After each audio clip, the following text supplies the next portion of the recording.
Hello and welcome back to Mass Effect 3, where in the last episode we landed on the Citadel, and after a few very nice conversations we landed up in this bar. Seems reasonable, right?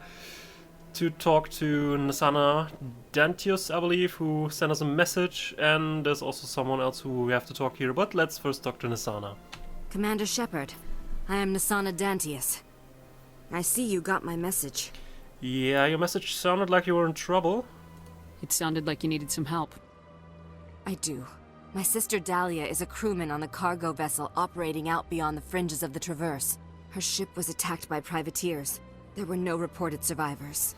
I'm sorry, I failed to see what I can do. I'm sorry for your loss.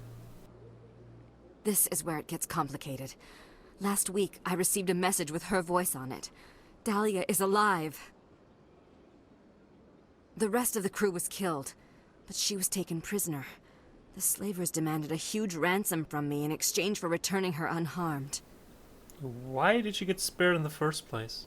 Why didn't the raiders kill Dahlia along with everyone else? My sister probably told them who she was. My family's very wealthy, Shepard. They must have realized she was worth more to them alive. So you want to pay and need my help for that? Or am I understanding you correctly? Coming up with the ransom seems like the best way to ensure Dahlia's safety. That's what I thought. I did what they wanted, transferred the funds to the account they specified. Only they never released her. They haven't contacted me since. I've made a terrible mistake, Shepard. I'm a diplomatic emissary. By law, I'm required to report any attempted extortion to CSEC immediately. But I was afraid for Dahlia, so I just paid the ransom. Now she's still missing. And if anyone finds out what I did, I could end up in jail. Why would they put you in jail? You're the victim here. Government representatives on the Citadel are not allowed to negotiate with terrorists. It's too dangerous. Paying a ransom would only encourage more kidnappings.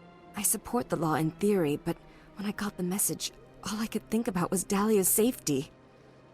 I doubt they would actually send me to prison for what I did, but they would strip me of my post, and Dahlia would still be in the hands of the slavers.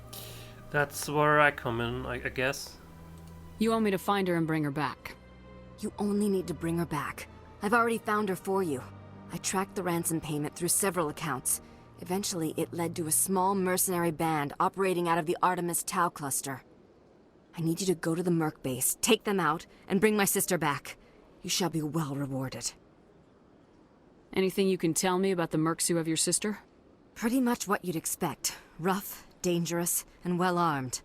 Nothing a Spectre cannot handle, though. Can't you hire someone else to do this? I do not want to take chances with my sister's life. I need a Spectre.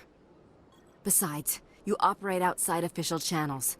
My superiors cannot find out I never reported the ransom in the first place. How'd you find out who was behind the ransom? I have resources.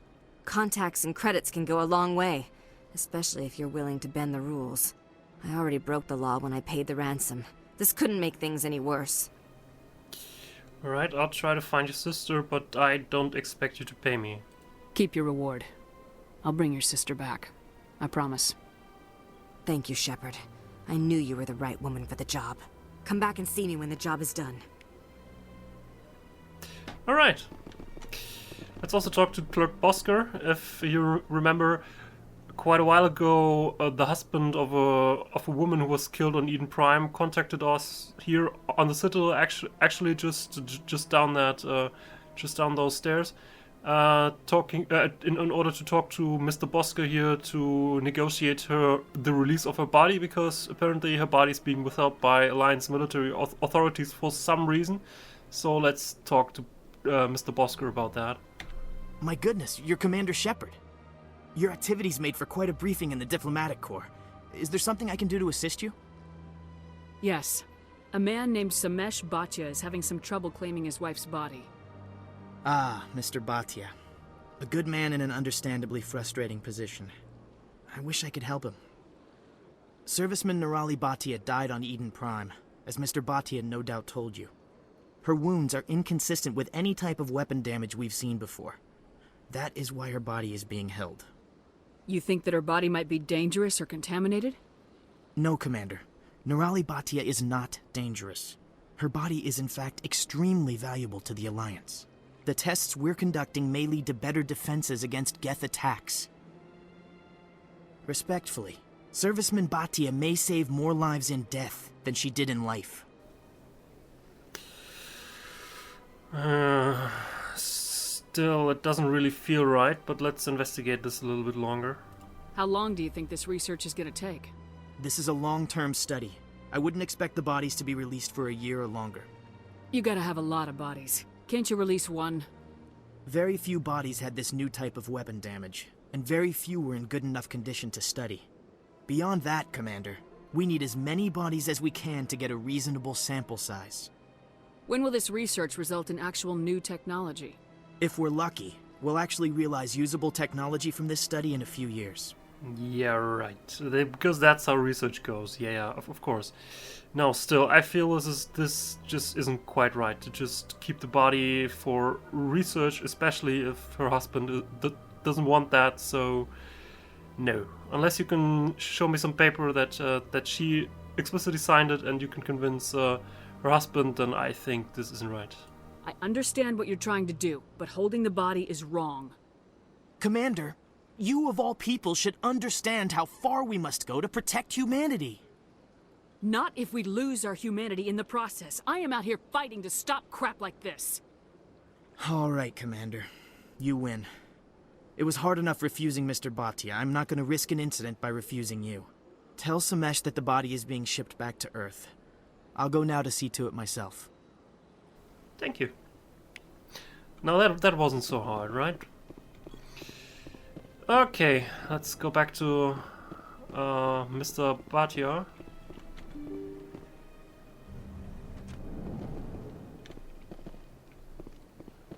Who should still be here, right? Yes.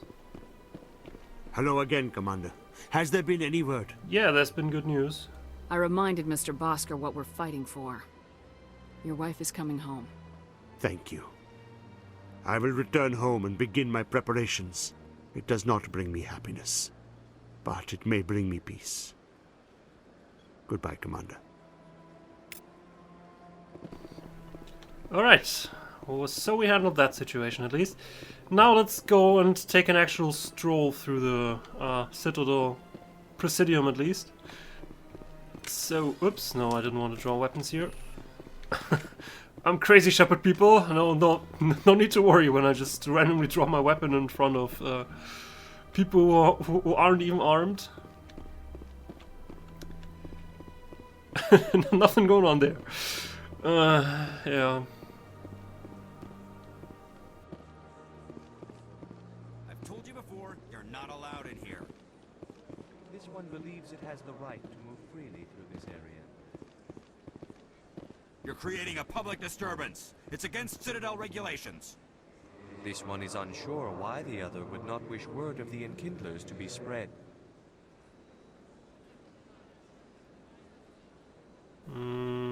What's going on here? Do you desire to learn of the Enkindlers? Or has the Honorable CSEC officer enlisted assistance? Is there any trouble? Why is the CSEC officer harassing you?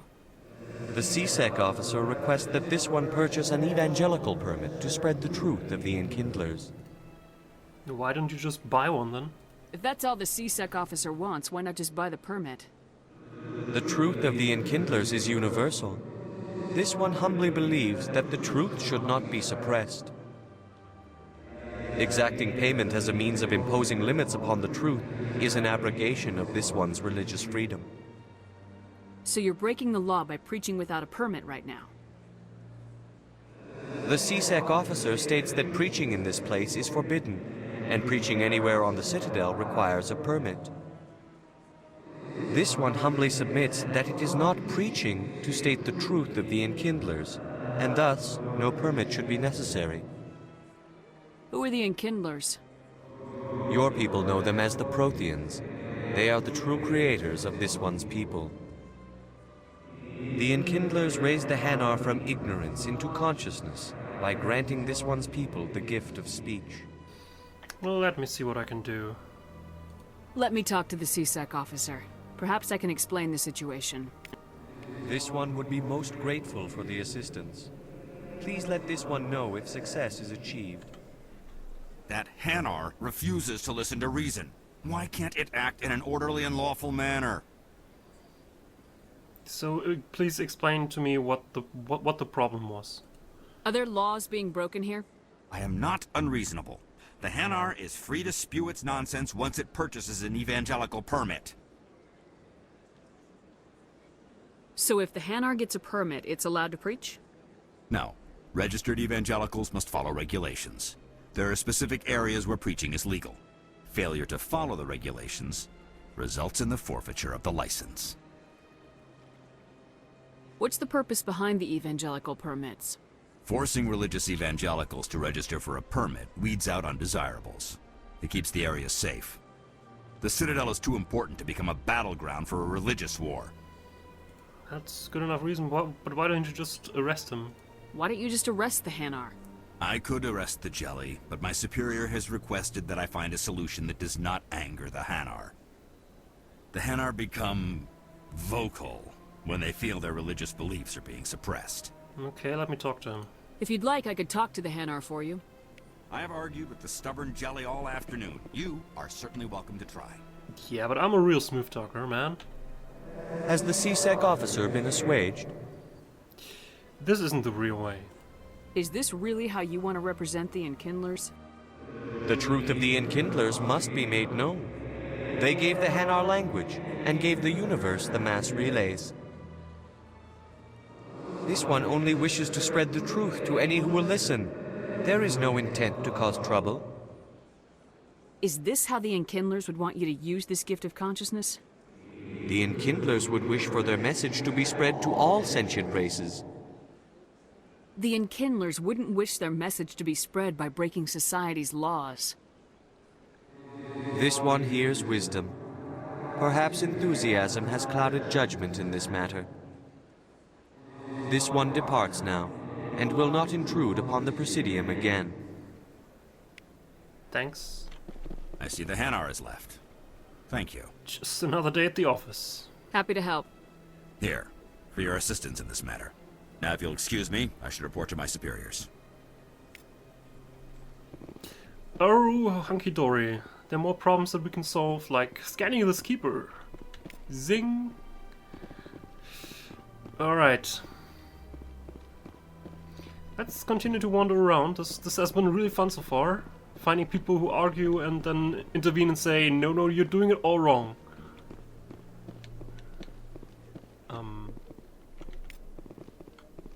Hi, Avina. Welcome to Presidium Tourism Terminal 2. You are standing near the base of the Citadel Tower, one of the Presidium's most recognizable and important structures. Behind me is the spectacular Relay Monument, a scale model representation of a Prothean mass relay. To your left is one of the Keepers, the enigmatic caretakers of the Citadel, working on a control panel. You may see Keepers involved in various tasks throughout all levels of the Citadel. We ask that you do not interfere with them in any way. The Keepers are essential to the smooth operation of the Citadel. Obstructing their daily work will result in harsh penalties, including incarceration and rehabilitation. That sounds a little bit extreme. I'd like to know more about the Keepers. Little is known about these peaceful servants of the Citadel, though they are essential to the operation and maintenance of the entire station. Citadel regulations protect the Keepers against interference during the performance of their tasks. Failure to comply will result in harsh penalties. Keepers can be seen in all sections of the Citadel, but are typically found in and around the tower. Any particular reason there are so many Keepers in this area? The Keepers do not communicate with other species. It is assumed, however, that the tower houses the Citadel's primary control systems. Many of the station's systems, such as navigation and life support, function automatically. It is believed the Keepers operate those systems from inside the tower's inaccessible core. The Keepers also make frequent appearances in the council chamber itself, though they appear to be just passing through on their way to some other destination. Tell me about the Citadel Tower. Housing both the council chambers and Citadel control, the tower is one of the most important buildings on the station. Access to these areas is restricted to those with the appropriate clearance. What happens in Citadel Control? Citadel Control handles all incoming and outbound transit. Every ship within 2,000 kilometers of the Citadel is under the jurisdiction of Citadel Control. At peak capacity, they are responsible for monitoring upwards of 1,000 vessels. I'd like to hear more about the Council Chambers. The business of the Council, which often has far-reaching effects on the galactic community, is conducted in a room at the apex of the Citadel Tower.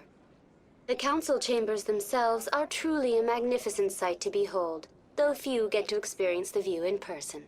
Typically, only the councilors, ambassadors, and high-ranking officials, along with various support staff, are allowed access. What if someone has business with the Council? The average citizen must go through the proper channels if they wish an audience with the Council. This is usually arranged through their respective ambassadors. Even then, few are given access to the actual Council Chambers. In most cases, the ambassador acts on behalf of the citizen. Okay, let's switch the topic to this relay monument. Tell me more about the Relay Monument. Discovered by the Asari who first arrived at the Citadel, the Relay Monument is one of the station's most interesting and controversial features. What is the meaning behind this striking piece of art? Is it a tribute to Prothean vanity? A reminder of their conquest of the galaxy through mass relay technology? Or perhaps it is a symbol of unity, a Prothean acknowledgement that the relays would eventually lead other species here to the Citadel. No one can say for sure, making the Relay Monument a favorite topic of discussion among academics and scholars. That's all for now. Thank you for using Avina. Have a pleasant day. Thank you.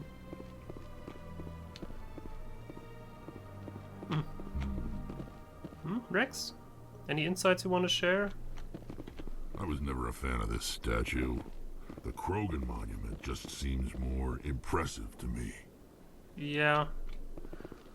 I haven't actually seen that yet, so keeping our eyes peeled.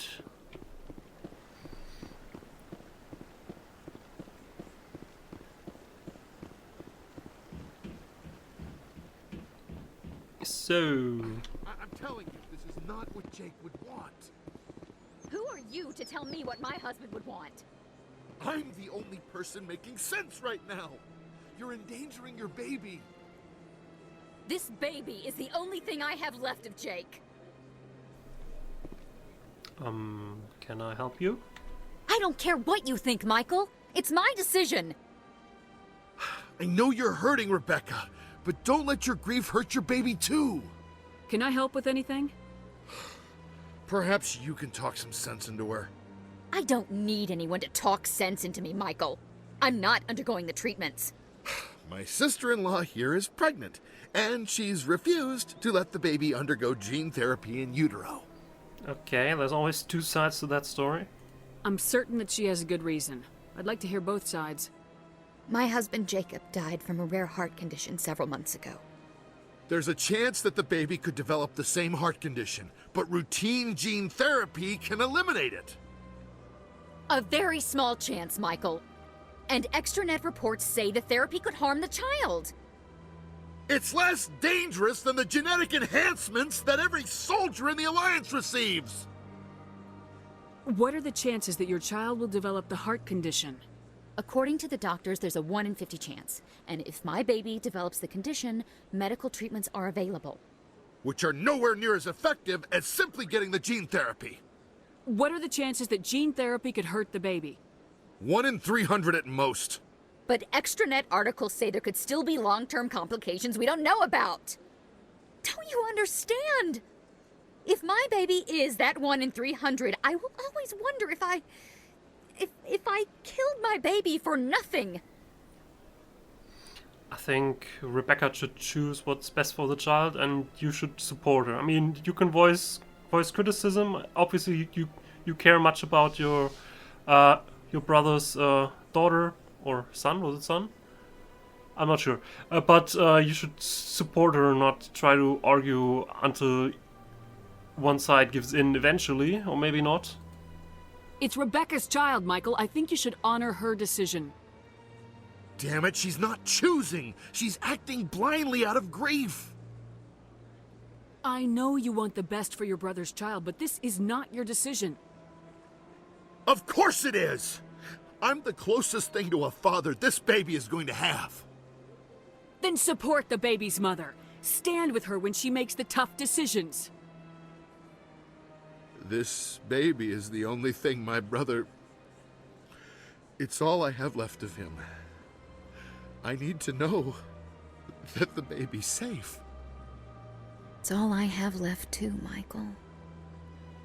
I just want Jacob's child to be safe.